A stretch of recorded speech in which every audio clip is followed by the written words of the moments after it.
thirsty people that have tried to fill it with everything else.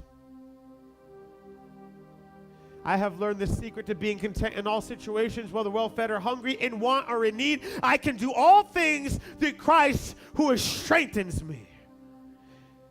God is looking for a people who will respond to him, not based on his circumstance, but based on his instructions.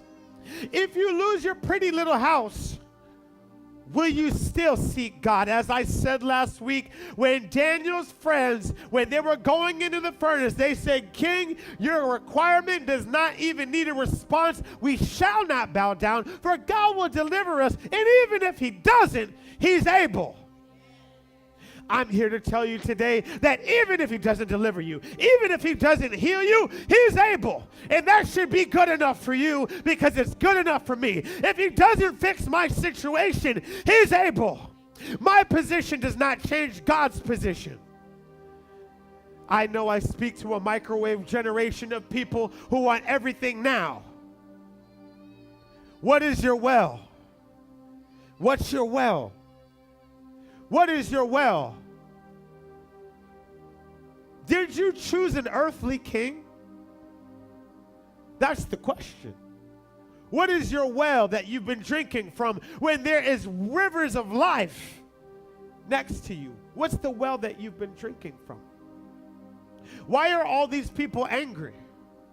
Well, many are angry right in this community because they got their big cars with really, really big rims. That was their well. They got their gold teeth. They got into gangs. That was their well. And you're still not satisfied. Many of you have climbed the corporate ladder, but your life is horrible. That was your well. Many of you have sought after the government to give you your food stamps. Now, we all are in need at some point. But when you come to a place where you stop trusting God and trust in the government, my friend, you have decided to choose an earthly king. You have chosen King Obama over King Jesus.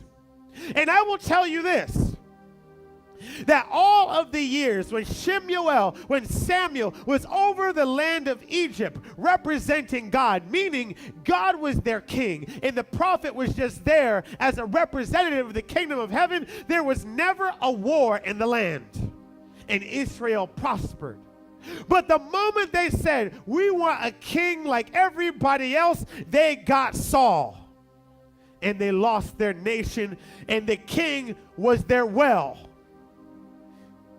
Did you seek an earthly king, and is he your well? Because Jesus is saying that there's a well that does not run dry. Now let me flip the topic of this conversation and say this. If you are a Christian, more so a disciple, you are supposed to be a well. You're not supposed to be a part of the pessimistic problem.